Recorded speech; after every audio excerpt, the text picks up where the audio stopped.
Many people want to know how to create wealth, and somehow the media has fed them on a lot of personal junk or personal finance junk, saying you have to deal in equities directly, you have to do cryptocurrencies, and it's the currency of the future, and etc. etc.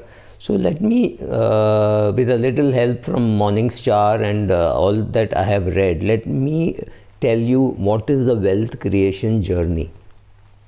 Step 1, you have to have a goal. When you do not have a goal, you call up your advisor or somebody and say, market is 30% up, should I remove? Market is 5% down, should I remove? Should I remove is fixed. The statement, first part can be whatever it is, right? So enough reasons for you to remove, enough reasons for you not to remove. The maximum hurt you get is when you remove during wrong times, and you remove during wrong times simply because you do not have a goal. Now suppose your goal is to travel from Mumbai to Delhi. You don't call up everybody at every station and say, oh, I've reached Baroda, should I get down? The train is traveling too fast, or that train is traveling too slow, can I get off at Surat and take a flight? You don't do that, right? You have a goal. The goal is to reach Delhi. You're sitting in a train, it's a nice train, and it is going as per its speed. You're not worried about the average speed it is going, that it is stopping at so many stations, that it stopped for 1 minute extra in Surat or 2 minutes less in Baroda. How does it matter? Your journey is very clear, your goal is there, it is very focused. So step 1, you should have a goal, and for that you should buy goal-based investing. We are very clear, I mean, Pattu and I, when we wrote the book, the first and most important thing is to have a goal. If you don't have a goal, you really don't care where you go. You just stand somewhere and somebody tells you, I think Zomato mein apply karna chahiye, you will apply in Zomato. Somebody will say, no, Zomato is overpriced. You will say, it's okay. Have a goal. That's the most important thing. Without a goal, without a map, you cannot get out on a journey. So without a goal, you cannot get on to your wealth journey, right? That is step 1. Step 2 is how much you save. We'll come to how to invest in a minute. But how much you save. If you're earning 100 rupees and you're staying with your parents, you can save 95% perhaps. Or maybe even 100% if your father says, you don't have to spend your money, there is my money for you to spend, when we go out I will pay, don't worry, and etc. etc. So your parents are earning well, so your mother is a doctor, she's giving you pocket money, continues to give you pocket money. You literally can save 100%. But you are a youngster and you are in a different city, you have parents back home who need your money, so you're sending some money there, right? All that. So obviously you will be able to save less. So first step is to save the maximum possible. Ideally you should be saving 30-35%. At least, especially if you're on your own, and the minimum you should save is about 10%. You cannot be saving less than 10%. If you're saving less than 10%, it means you're living beyond your means. So step 2 is to make sure you save enough. Step 3 is how to invest, so that we will come to, but largely that will decide, what will decide is the need for money on a short-term basis or a long-term basis will decide your asset allocation. So if you are a youngster and you're supporting a younger sister who is about to join her MBA, and your father has said, I don't have enough money to pay, and you want your younger sibling to do well, so you're saying, okay, I'll pay for your MBA. So that money you require within 2 years or 3 years, whatever, depending on your sibling's age. You have your mother's operation coming up, something like that, you're wanting to pay for that, right? So depending on your priorities, what you have, because I'm assuming you're 22-23 years of age, depending on your priorities of how much you need money in the short run, that money should go into debt instruments. Could be an ultra short bond fund, could be a bank RD, FD, doesn't matter.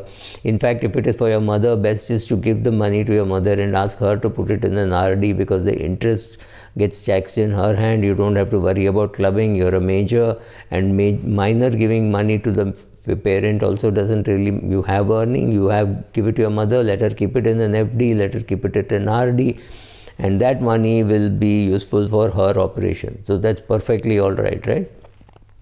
So so that money will go into debt, and the other money will go into equity.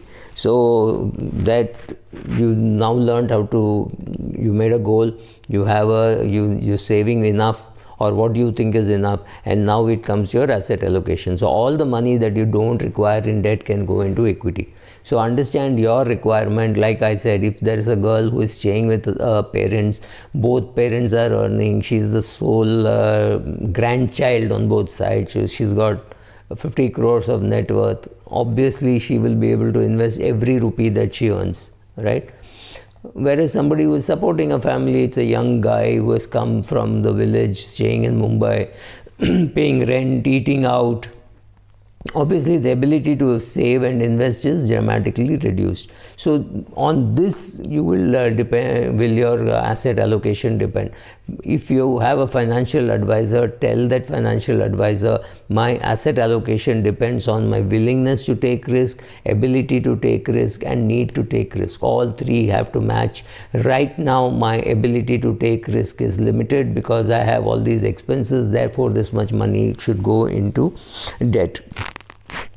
Next step is your controlling your own behavior, knowing that during bad times you will get scared, and some stupid questionnaire tells you how do you feel when the market goes down. Everybody feels bad. When your NAV comes down, you will feel bad. You have saved 60,000 rupees and that looks like 54,000 or 53,000. You will feel bad. There is no escaping that. Your risk tolerance is not that. Your risk tolerance is your ability to learn that the rewards in equity come because you are sitting tight on a large sum of money or a small sum of money, but you're sitting tight during volatile times. Therefore, you will sit tight. So now is the most important thing is your own behavior. How are you going to behave when the market goes up, or how are you going to behave when the market goes down? That will decide in your life, it will decide on how much of wealth that you have, right? Then being able to understand enough about taxation not to make some foolish mistakes. For example, if you require money after 5 years or 4 years, that money is much better off in an ultra short bond fund than in a bank fixed deposit. Of course, one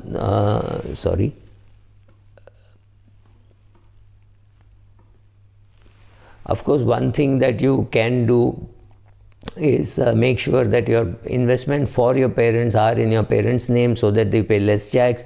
But even your own money, you're better off keeping in the mutual fund and paying 10% tax instead of keeping it in the bank account and paying 20% tax. Or if you're lucky enough, paying 30% tax, right? Depending on your age and amount of money you have. So getting tax efficient with your money is another very important thing in your journey for wealth creation. After this comes your investment selection. Now, if you take very many, lots of videos on which fund to invest, large cap, mid cap and all, it is the last step of your investing. It doesn't really matter too much. As long as you choose your funds reasonably well within the well-performing funds, large and mid cap or small cap or whatever, foreign assets, wherever you want to invest. Based on all that, you create your smallish portfolio and start doing your SIP, right? This is the wealth creation process. It starts with, let me repeat, it starts with goal setting. It starts with your ability to save. Then converting that into investment is asset allocation. Then you're controlling your own behavior. Then getting tax efficient as possible, and then actually investing. When you start investing, you start maintaining an investment diary. And the diary tells you what you feel like, what you're doing, etc. And based on that, you will create your own portfolio. You will know your investment behavior. You will create your investment philosophy statement. They can wait. But first get these steps right. After that, your wealth creation process journey starts. Thank you.